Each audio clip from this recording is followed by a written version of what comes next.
The story begins when an average restaurant cook gets summoned to save an ice-sky world with other heroes. A hooded mage quickly steps up to check the stats of all the heroes, getting impressed by a legendary holy swordsman. Then, he finds 2 expert witches with the power to control powerful elements. And finally, he focuses on Mr. Mukoda, who possesses the awe-inspiring talent of ordering online groceries. Mukoda asks if he has any other skill, but the mage shakes his head, sealing his fate as a magical delivery boy. He tells Mukoda to visit the king to learn about his mission. In the king's room, the fat old monarch tells the heroes to find the demon lord, who is causing trouble for his kingdom of Reincarnated. As the king reveals that the demon lord can send the heroes back, the other heroes quickly agree to fight for him, while Mukoda feels suspicious of his whole story. He asks the old man if he can sit this adventure out and live like the commoner he is, and the king sends him away with some gold coins.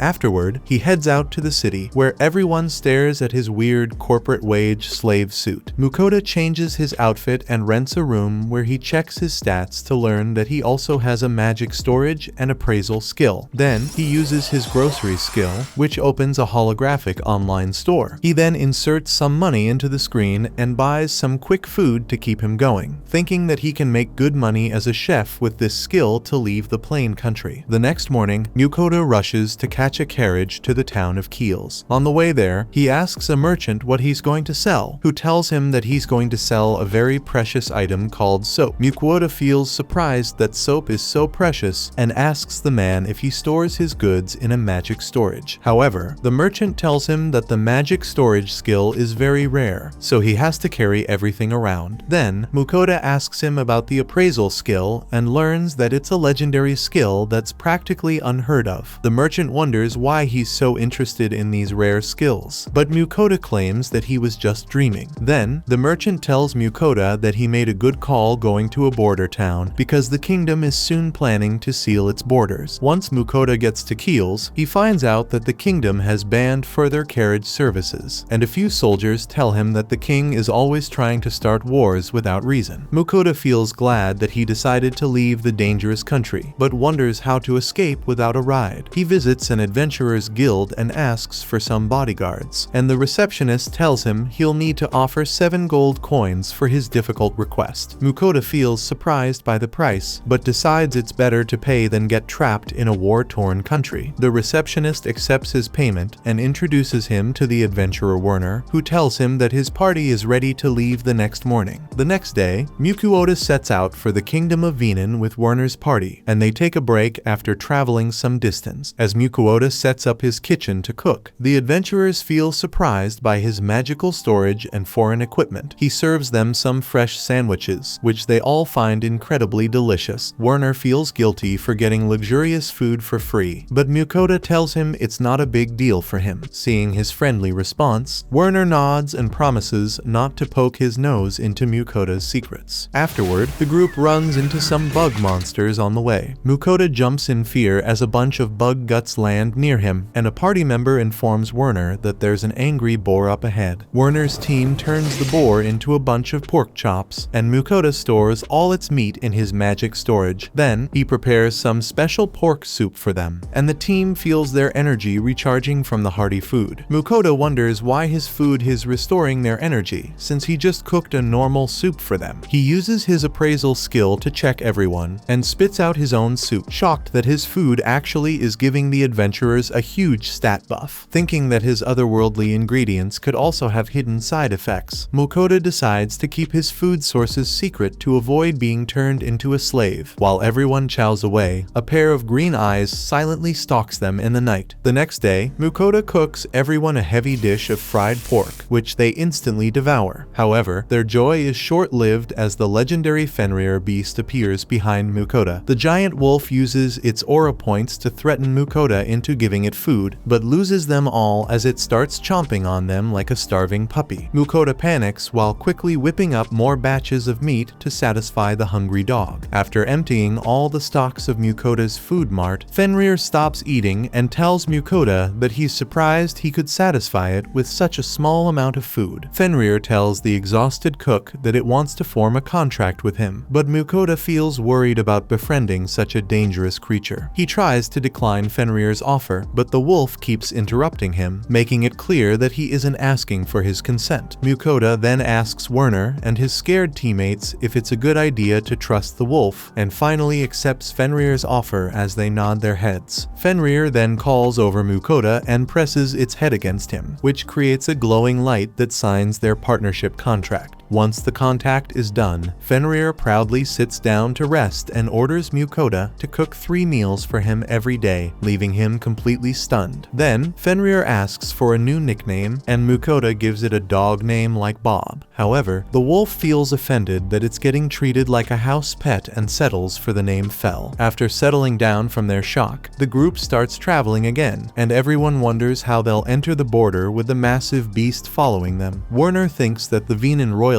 will be all over Mukoda, who feels frustrated that he's attracting so much attention. Later, they all settle down for lunch, and Fenrir demands his portion from Mukoda. He tells the big wolf to get its own meat since he doesn't have any ingredients left, and Fel obediently leaves to hunt. Werner's team is surprised that Mukoda can casually order a legendary beast around, but he reminds them that it's only fair that Fel gets the ingredients he wants to eat. Soon, Fel returns with a powerful B-rank rock bird that Werner's party can only dream of touching. Mukoda asks Fel if he can keep the other parts of the bird, and the wolf tells him he can sell everything else as long as the meat ends up in his belly. With his approval, the team skins the bird, and Mukoda cooks the party's lunch. Fel starts getting impatient that he has to wait, but Mukoda reminds him that his giant portions take the longest to cook. After finishing lunch, everyone starts moving towards the border. Mukoda's teammates wonder how the kingdom will react to Fel, who is rumored to have destroyed an entire country out of rage when they finally reach Venan. Mukoda notices the border guards panicking because of Fel, and Werner leaves to explain their situation to them. However, they all end up getting detained by the border guards. The guard captain asks if Fel truly is under Mukoda's control, who asks his pet to explain that he doesn't mean any harm. Fel tells the captain that he won't attack the Venan kingdom if they don't harm his master. So the captain finally allows everyone to enter. Once they're in, Werner warns Mukoda that the Venan kingdom will investigate him because of his extraordinary companion. Mukoda feels upset to get so much attention, but says that he wants to travel the world for sightseeing anyway. So Werner tells him to get an adventurer or merchant license. Mukoda thinks about becoming a merchant, but a party member reminds him that he needs the Adventurer Guild's services to butcher all the monster Fenrir hunts. However, the mage tells Mukoda that he can just register in both guilds at the same time before they start heading into town. Soon, an annoying servant tries to invite Mukoda to meet his master, and he tries to refuse. However, the servant keeps pestering him to come along, so Fel threatens to obliterate his master's entire bloodline, which finally sends him running away. Werner thinks that the noble family might take action against Mukoda, but the mage reminds him that even the entire Venan army can't defeat Fel. One team member thinks that only a dragon can fight as Fel's equal, and the Fenrir nods, saying that his last fight with a dragon was an even match. After Werner's team finishes glazing Fel, he asks Mukoda to sign their job request completion, and he writes his name on the paper. Werner tells him that they'll go their own ways from here, and they say goodbye to each other. Once they all leave, Mukoda walks to the Merchant Guild, planning to sell the loot from Fel's hunts over there. As he walks into the guild, everyone feels stunned by the oversized husky following him. He asks the attendant for registration, and she explains that the Merchant Guild is independent of any country. Then, she informs Mukoda that the guild has 5 ranks from iron to mithril, before giving him an iron card to set up his portable food stall. Mukoda takes the card and leaves after telling the receptionist that he'll come back to sell his loot to her. Outside, he parks his wolf in a stable while making lunch for both of them. This time, Mukoda puts some steak sauce in Fel's meat, which he enjoys a lot. Then, Mukoda puts a different sauce on the next serving, and Fel gets surprised that the same meat can taste so different with just another sauce. He tries a bunch of different sauces before settling for a nice garlic sauce. After feeding his partner, Mukoda makes a bowl of steak rice for himself and starts to eat, but Fel also gets interested in the rice. Fel enjoys the rice as well, which leaves Mukoda to make some more for his own. He feels grateful that the online delivery skill lets him enjoy good food in a boring world and heads to bed after dinner. Then, Mukoda remembers to prepare something before going to sleep. The next day, Mukoda heads back to the Merchant Guild, where he shows the receptionist his loot. She takes a look inside the bag and immediately leaves after seeing its content. As Mukoda wonders if he made a mistake, the receptionist soon returns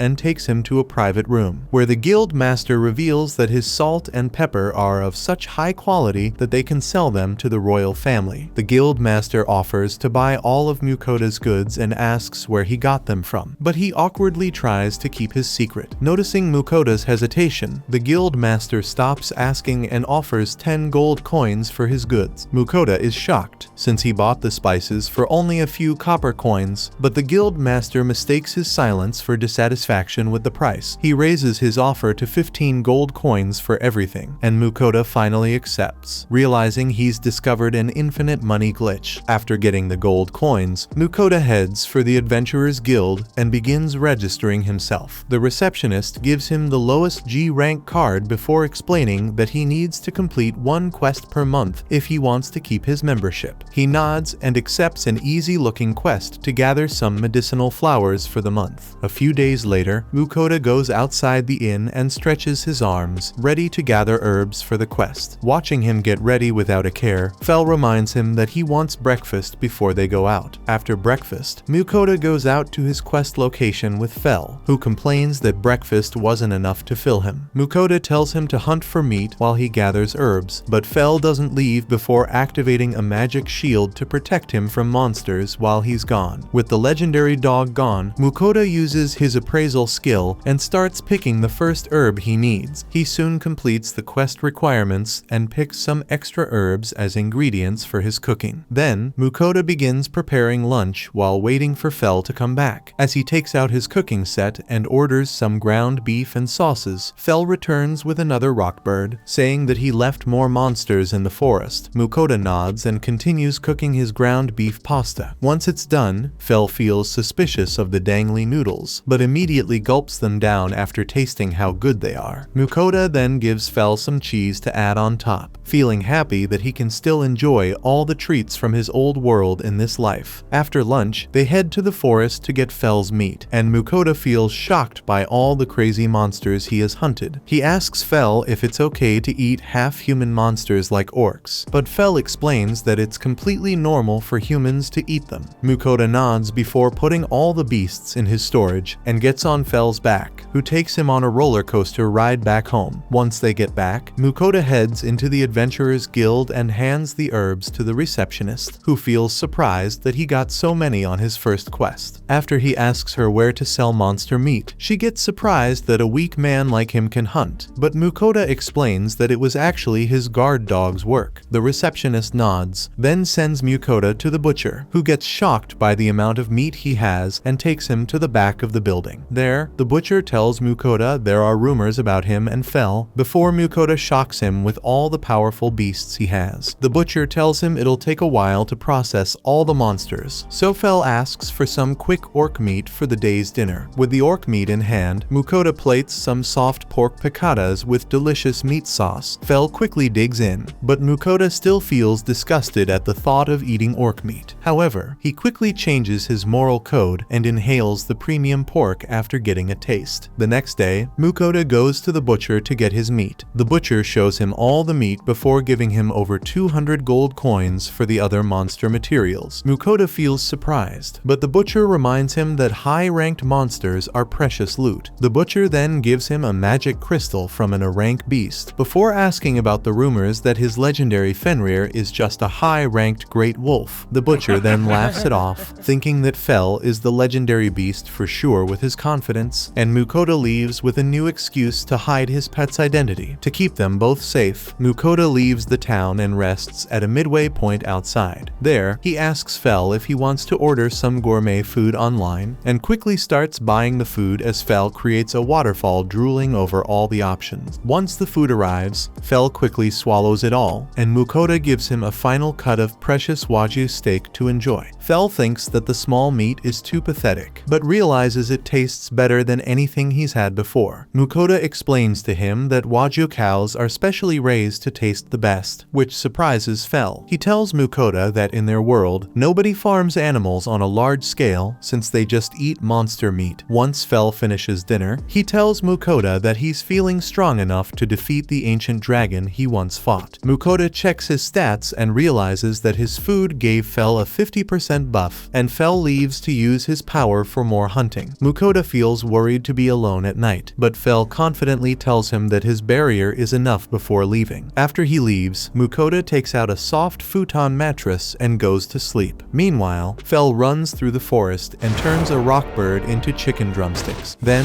he fries a deer alive and rips through an entire horde of orcs. Before the orc general approaches him, Fel remains confident while facing the bulky monster and slays him with a single strike. But then, a fearsome chimera monster challenges him to steal the prey. Refusing to take the insult, Fel roars and unleashes a lightning spell that obliterates the chimera and takes the monsters back to Mukoda in the morning. Seeing the mountains of meat and a casually decimated chimera around him, Mukoda decides that it's the last time he ordered Wagyu for Fel. The next day, Mukoda asks Fel how he hunts monsters, and the murder puppy tells him that he uses a combination of claws and magic. Mukoda feels excited to use magic, so he checks his stats and finds out that he has magic talent. He asks Fel how to use it, but he just tells him to think about whatever spell he wants to use. Mukoda grabs his head in frustration, realizing that a genius beast like Fel, who goes by intuition, can't teach him anything about the basics. With Fel's words in mind, he imagines a powerful fireball launching out of his hand, but makes himself look like a kid trying to use a Kamehameha. Fel notices Mukoda's pathetic attempt and explains that he needs to let magical energy flow through his body first. He lets Mukoda feel his own body for the magic flow and tells him to practice for the feel, which gets him pumped. However, he immediately gives up after his first real fireball dies out like a cheap candle. Fel tells Mukoda to get some magic practice with real monsters, but he wimps out and refuses to go. So Fel just grabs the cowardly chef to dump into the battlefield. He tosses Mukoda into a camp of goblins and leaves to hunt meat, knowing that his wimpy master won't fight if he's around to babysit him. While running away from the goblins, Mukoda throws a fireball at them, which hits one, but they continue gaining distance on him. Suddenly,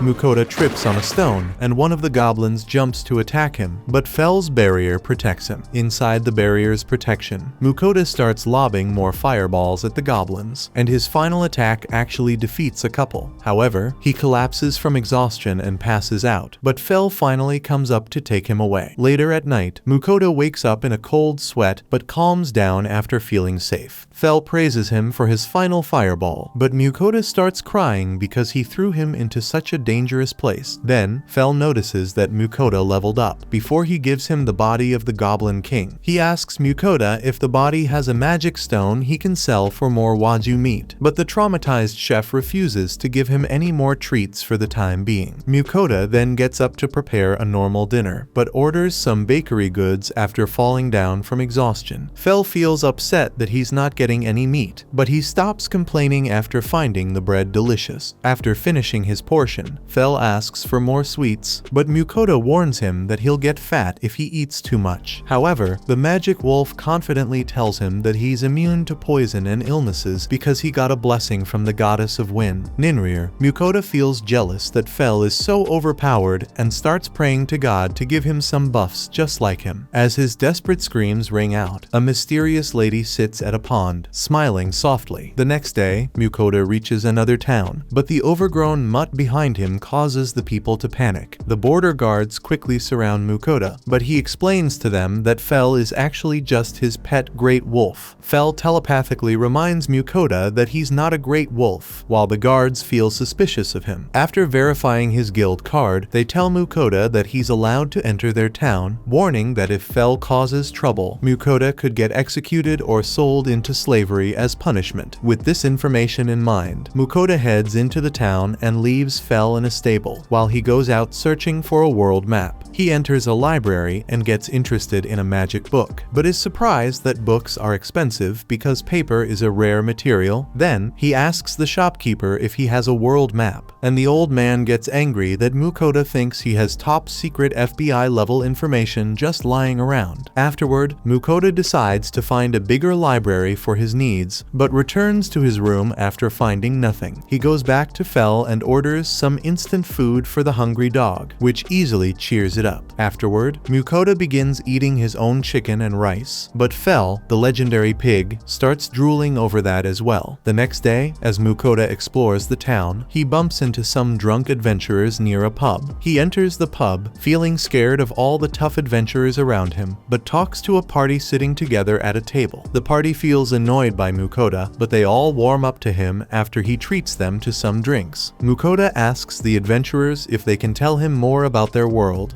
revealing that he's from the kingdom of Reincarnated. The adventurers nod, saying that the new Reincarnated king has been constantly launching wars while trying to expand his territory. They tell Mukoda that the kingdoms of Ermin and Leonhardt are much more stable than their country, and have a bunch of dungeons for adventurers to explore. Mukoda thinks about all the loot he can get, but decides that staying alive is better than risking it for a few trinkets. He feels upset that he doesn't have a map of where to go, and the adventurers quietly tell him that they actually got a secret map. They show him a map with some locations plotted out, and tell Mukoda that he can have it since they have already memorized it. He thinks about their offer and decides that it's fair to pay a gold coin for such precious information. However, after Mukoda buys the map, the adventurers leave the pub and everyone else starts laughing at him. He asks them what's wrong, and they explain that he could have just gotten the public map from the Adventurers Guild for a silver coin instead of getting scammed by strangers. With this map in hand, Mukoda heads out with Fenrir towards the east, looking forward to the coastal areas. Meanwhile, up in the sky, Ninrir feels jealous that Mukoda easily lured her servant Fel with some food and stole him from her. Down on the earth, Fel takes Mukoda to a lake to eat some fish. He shocks the entire lake population into unconsciousness and tells Mukoda to take the fish he likes. Mukoda begins picking the trout, but when Fel tells him to grab some purple variants, he firmly refuses after realizing that they're poisonous. After collecting all the fish, Mukoda grabs some firewood with Fel and orders the ingredients for grilled trout. Once he has everything, Mukoda cleans up a couple of fish and puts them to grill on a skewer, while he preps Fel's special king trout. While preparing all the seasoning, Mukoda keeps reminding Fel to wait until the fish is properly grilled. Once all the different fish dishes are done, both master and servant dig into the food, instantly enjoying it. Mukoda then pulls out some beer to drink with the meat and goes ham on everything. While Mukoda eats, Fel complains that he has already finished, so he gets up to cook some more. Once they're both finally done eating, Fel asks Mukoda if he can cook more fish for him in the future, but he shakes it off and gets up to sleep. However, he runs into a little slime and wonders why the barrier didn't activate. Fel reminds Mukoda that the slime can't hurt him, and he sits down to pet the living jelly. Mukoda feels bad for the baby slime and wonders what to feed it since he's out of food. However, the slime just runs up to some garbage and dissolves it inside its body. Fel tells Mukoda that slimes can eat literally everything, so he rushes and stops the slime before it can devour his entire kitchen. After the slime cleans up all its plastic trash, Mukoda pats its head and it bounces with happiness. Mukoda wonders if the slime is intelligent as it jumps into his arms, confused by how friendly the monster is being with him. But Fel tells him that it has already become his familiar. Mukoda feels shocked that it became his familiar without even signing a contract, but Fel explains that since they both wanted to be together, they formed a partnership without a contract. Fel then asks Mukoda to name the baby slime, so he calls it Sui. The next day, Mukoda tries to create a stone missile, but only succeeds in lobbing a tiny pebble. Fel keeps laughing at his miserable failures, but Mukoda celebrates the fact that he can control another element. While Fel offers to get him some more practical experience, remembering his last disaster with the goblins, Mukoda firmly refuses, but Fel tells him he'll stay mediocre with his weak mindset. Afterward, Mukoda sits down to take a break, and Sui climbs onto his lap. He notices that Sui gained a lot of levels in just a day, and wonders if the plastic garbage from his other world is also a rare food source for the slime. Fel interrupts his thoughts by asking for more food, and Mukoda gets to cooking for everyone. He prepares a dish of marinated orc meat, which Fel starts devouring. Mukoda tells Sui to try eating the food instead of the bowl this time before enjoying his own portion. After they all finish eating, Mukoda feels happy that he's used to orc meat now. Before checking out Sui's stats, he learns that the little slime only gets temporary buffs from his food, and feels happy while watching it clean his dirty kitchenware for free. He then looks at Fel, the big freeloader, before deciding to celebrate Sui's first real meal by ordering some sweet buns with green tea. He asks Sui if it likes the sweet buns, and it immediately says yes. The next morning, Fel looks out at the sky while Sui wakes Mukoda up. Once he gets up, Fel tells him that he received a message from Ninrir. This news shocks him,